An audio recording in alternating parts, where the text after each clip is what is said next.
Hello and welcome to this week's episode of diverCity. I'm Vincent Manincourt. And I'm Faye Rajpal. Today's top stories are student union election campaigns, a plus-size fashion show, and domestic workers are being abused in the UK. Now for our first story. The latest trendy London cafe is under threat of eviction after a dispute over the use of its building. Our reporter Eugenie Lambert has more on this. If you haven't tried the latest hipster spot, you better hurry up before it's too late. Located in the heart of Shoreditch, Zieferblat has put into place a new concept brought all the way from Russia.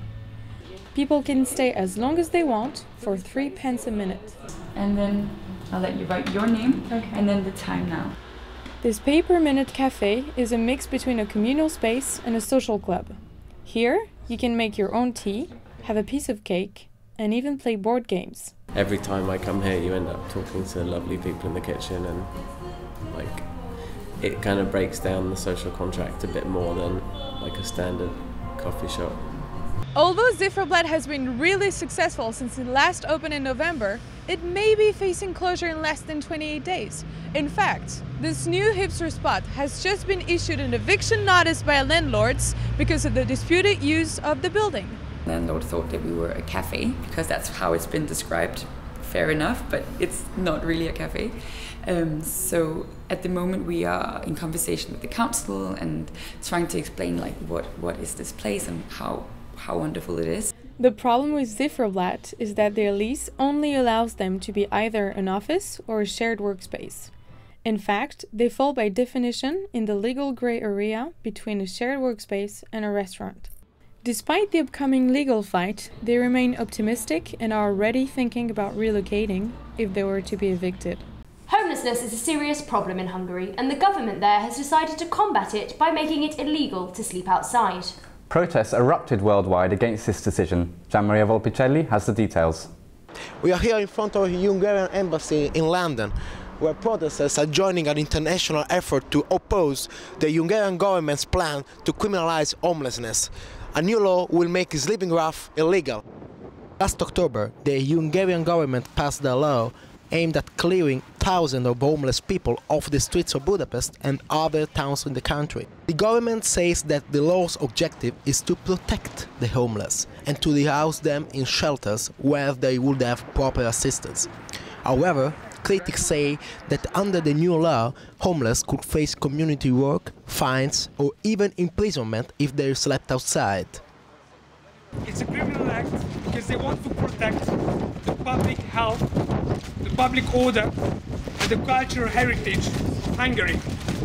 I ask what kind of public health they want to solve by pushing people to have no chance to live. Around 10,000 people live on the streets of Budapest, and there is an estimated shortage of 4,000 places in public shelters, according to the Hungarian NGO The City Belongs to Everyone. And Hungary is getting really fascist, and they are looking for the inner enemy in this capitalist crisis. And the inner enemy are the poor. People from every part of the world joined the demonstration, some of them also out of fear that a Hungarian model may be exported to Britain. At the moment, there's 6 councils in London, including this borough we're in at the moment, Westminster, who have now made it a crime to be a rough sleeper. There already has been people who are facing criminal offences, ASBOs, where their only crime is that they're actually lying rough in the street. This is Gianmaria Volpicelli. And now our international correspondent Sofia Betica has the international news. Let's start with Ukraine, where dozens of people have died in Kiev, the capital, during a fresh wave of anti-government protests on Tuesday. It is still unclear what sparked the clashes, but hundreds of people have been injured on both sides. The police used rubber bullets, stun grenades and mortar cannons. The unrest began last November when President Yanukovych rejected a deal with the EU in favor of closer ties with Russia. And in Italy too, the Prime Minister has seen better days. Enrico Letta resigned last week following a vote called by Matteo Renzi, the leader of the centre-left Democratic Party. Almost certainly Renzi will be sworn in a matter of days. At 39 years old, he will become Italy's youngest ever Prime Minister. His appeal lies in being the outsider. He's a former Boy Scout, a winner of the Wheel of Fortune, and a fan of leather jackets. He's often compared to Tony Blair. But will Matteo Renzi shake up the political system? He did, after all, promise he would wait for proper elections, and yet he already broke the promise, as he is set to become Italy's third unelected prime minister in a row. Lastly, talks are being held in Vienna between Iran and 6 world powers. Their goal is to reach an agreement to limit Iran's controversial nuclear program. Having got to this point at all is progress. However, there is little optimism that the talks will succeed, as Iran says it wants to continue with its nuclear activities. So for now, mutual suspicion remains great. That's all from me today. Back to you guys. Filipinos joined Londoners in a world record-breaking walk last Saturday. The aim of the walk was to continue to raise funds for victims of Typhoon Haiyan. Marcelo Pellegrini reports. The Philippine Christian sect Iglesia Ni Cristo called a global walk in 28 different countries to raise money for the cyclone survivors. With 175,000 participants gathered globally, the Guinness Book of World Records confirmed this as the largest charity walk in an effort to raise funds for victims ever made. In London, Filipinos from all over the UK faced the rain, the strong wind and the cold temperatures to join the charity action. Yes, that is very important to help the people who really have a big storm like that. It's very, very important. We would like to participate in that, and in the manners of we would like to help people in the Philippines. I always believe that the significance of this event will enhance every Filipino to unite and promote camaraderie among us. Differently from the relief phase, which raised only in the UK £55 million, the funds for the reconstruction phase are very scarce. Because of that, many charities such as Christian Aid keep campaigning for funds to assure the tragedy will not be repeated. And this is very much the case with the Philippines right now, that the shelter sector, in terms of the needs for reconstruction, is severely underfunded. And I think the UN appeal, the sort of global appeal, was only about a third funded last time we checked. So that's many millions in deficit from what's actually required. The amount of money raised was not disclosed, but it's expected at least £590,000 raised only with the registration fee. 4 months after the catastrophe, hundreds of people are still homeless as a consequence of the strongest storm ever recorded at landfall, which left 8,000 deaths and 4 million people homeless along their path. Marcelo Pellegrini, reporting to City International. The Student Union election campaign officially began on Monday. But how many students actually know about these elections and who is running for which position? We sent our reporter Laura Geller to find out. The Student Union election campaign 2014 officially kicked off on Monday. That means candidates are now allowed to promote their campaign and compete for the students' votes. Ballots are casted for full-time positions, including student union president, 2 vice presidents, and a number of part-time positions. The student union presidents and vice presidents earn a salary of over £22,000 a year. Last year, about 15% of city students voted in the YesU elections.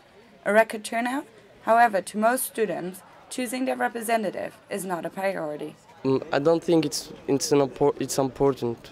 I consider I am more focused on my studies than the student union. I don't even know how I can vote, so I think not.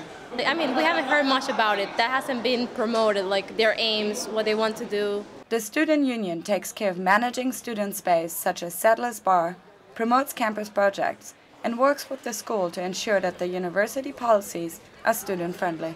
During his term, the current Student Union President, Giulio Follino, has worked to make the union and its services more visible to its students. He is pleased to see that the candidates have put up posters and started to actively campaign. However, he recognizes there's still work to be done. It's difficult because a lot of students, especially here at City, just kind of want to come to City, do their course and go home and not necessarily integrate as much into student life. We have about 40% of all undergraduate students, in fact, live at home. So for some of those students, they may not integrate as much into university life, therefore they may not feel part of it, therefore they may not vote in the election. Follino said that unlike his predecessors, he will not endorse any of the candidates. Voting will take place between the 24th and 27th of February. Students can vote online or cast their ballots in the university building during that time. This is Laura Geller, reporting for diverCity. And now to entertainment with Sarat Shirai. Hi, I'm Srakshi Rai, and this is the Entertainment Roundup for the week. The 67th BAFTA Awards took place on Sunday night, with 12 Years a Slave winning the Best Film Award. Oprah Winfrey had to be stitched into her BAFTA dress, literally. The media mogul shared a video on Instagram showing her fashion stylist putting the finishing stitches to her burgundy Stella McCartney dress. The Queen and Duchess Kate co-hosted a star-studded gala at Buckingham Palace the night after the BAFTAs. The Duchess recycled her red-pleated Alexander McQueen dress that she wore to the Queen's Diamond Jubilee party in 2012. The toast of British Fashion Week, Cara Delevingne, is reportedly dating Fast and Furious actress Michelle Rodriguez. The two have said to be going steady for a while. The Elle Style Awards took place on Tuesday night, with Tom Hiddleston winning the Elle Man of the Year Awards and Katy Perry winning the Elle Woman of the Year Awards. As usual, actress Emma Watson was among the best dressed of the night. Amy Winehouse's estate has shown a quadruple rise in earnings since the star's tragic passing in 2011. That's all from me on the entertainment side of things. Thank you for watching. Victorian lace and flapper gowns, nothing is more British than a vintage show. As models parade the catwalks of London Fashion Week, Janelle Rahma stepped back in time to see what was fashionable in days gone by.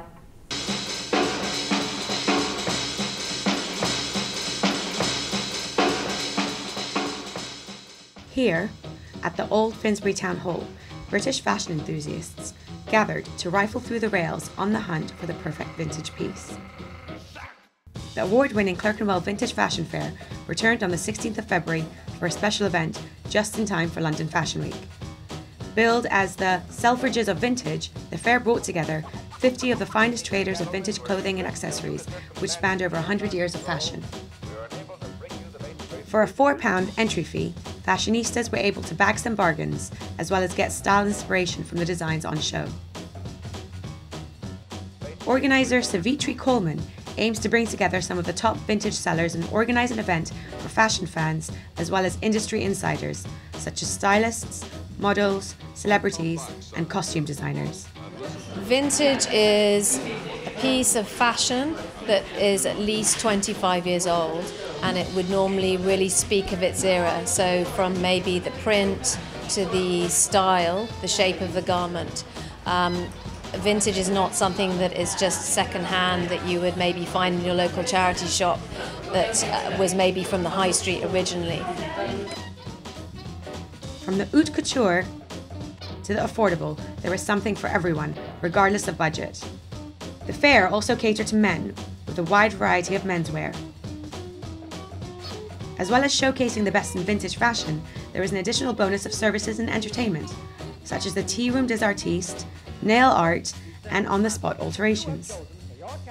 Whether you're turn-of-the-century dapper or 1960s mod, you can find whatever you need at the Clerkenwell Vintage Fashion Fair, because true style never goes out of fashion. This is Janelle Rahma for diverCity. The same day that London Fashion Week kicked off at Somerset House, another catwalk was lit up at Vinopolis Warehouse. Gloria Schiavi went to a slightly more alternative fashion show.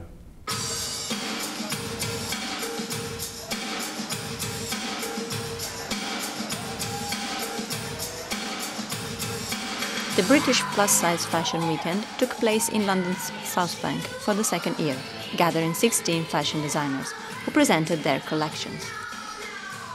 The event, that aims at moving away from the super skinny role model, addresses average-sized women. The plus-size industry in general is a movement, it's definitely a movement, especially in the UK. We are starting to understand that curves are beautiful. Women want to see people that they can identify with, whether that's a size 14, a size 16, a size 22. You can love yourself from the inside out, no matter what your size. The organizers aim further than just expanding their market selling clothes.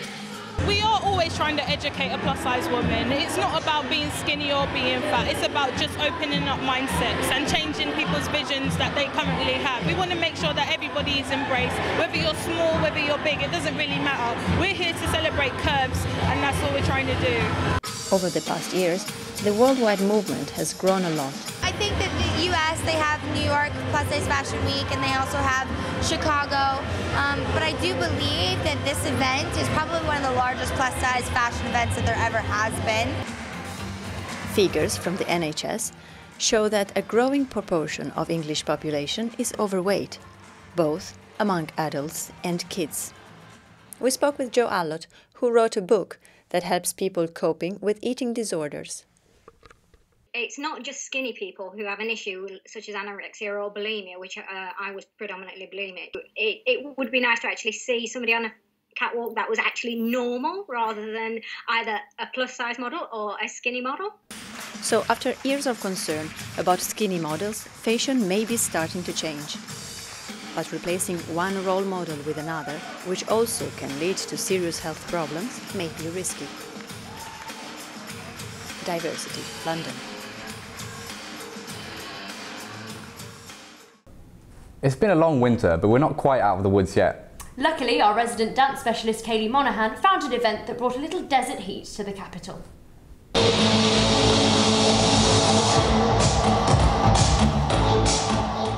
In the midst of a seemingly endless winter, there is a heat wave from the Middle East.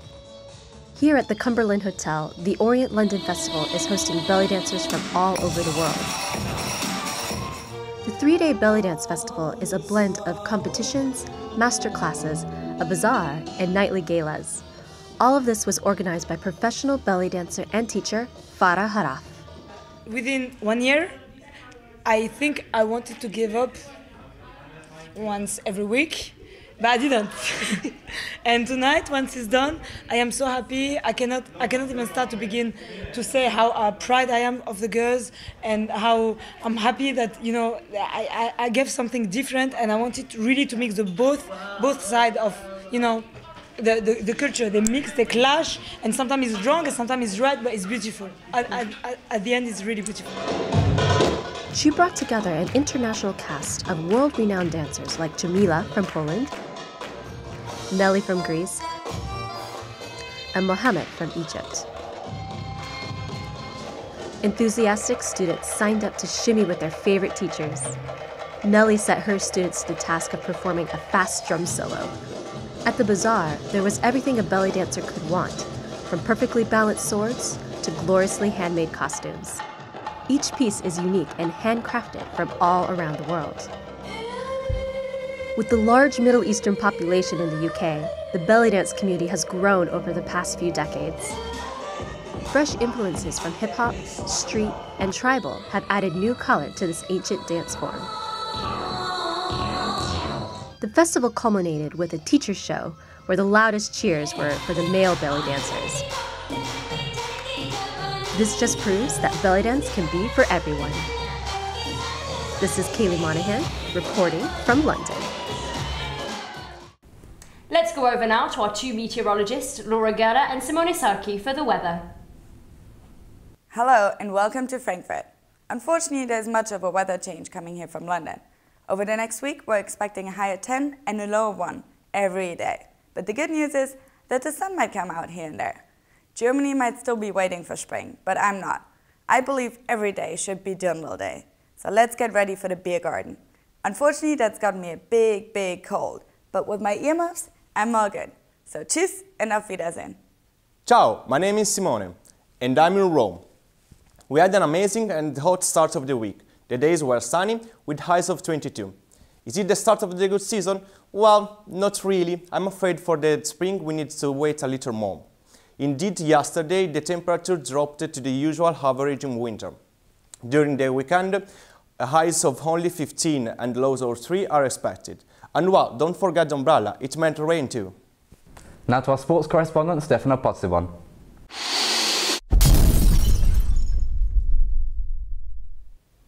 Good day and welcome back to diverCity. I'm Stefano Pozzebon and this is Rugby Tackle. The Six Nations is reaching its mayhem, and the focus this Saturday will move to Twickenham, where the English host the Irish in a fascinating fixture. The Greens are on a high and will try to secure the Triple Crown after thrashing Wales 2 weeks ago in Dublin. Brian O'Driscoll is once again the man to watch. On the contrary, the men in white are suffering the unlucky series of injuries and this week have to renounce the down call, the experienced Leicester prop being called off by a neck stretch. New hope can come from young fly half Georgie Ford, the rookie finally being added to Stuart Lancaster's side after another impressive performance for Bath over the weekend. In the other fixtures, Wales will look for revenge when hosting France in Cardiff on Friday night, while the Azuris are welcoming Scotland to Rome for an afternoon of Italian vendetta. Not an easy trip for the Islanders, after being muted at home 2 weeks ago by England.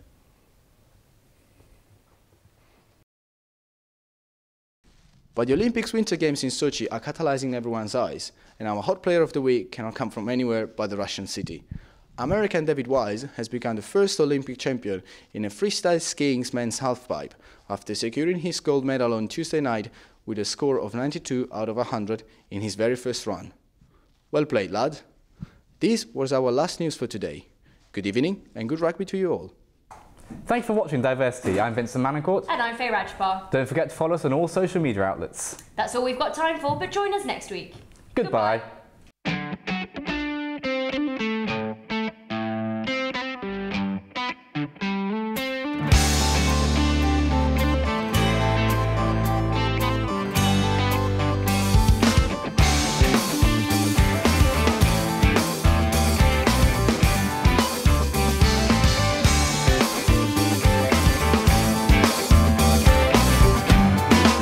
You know,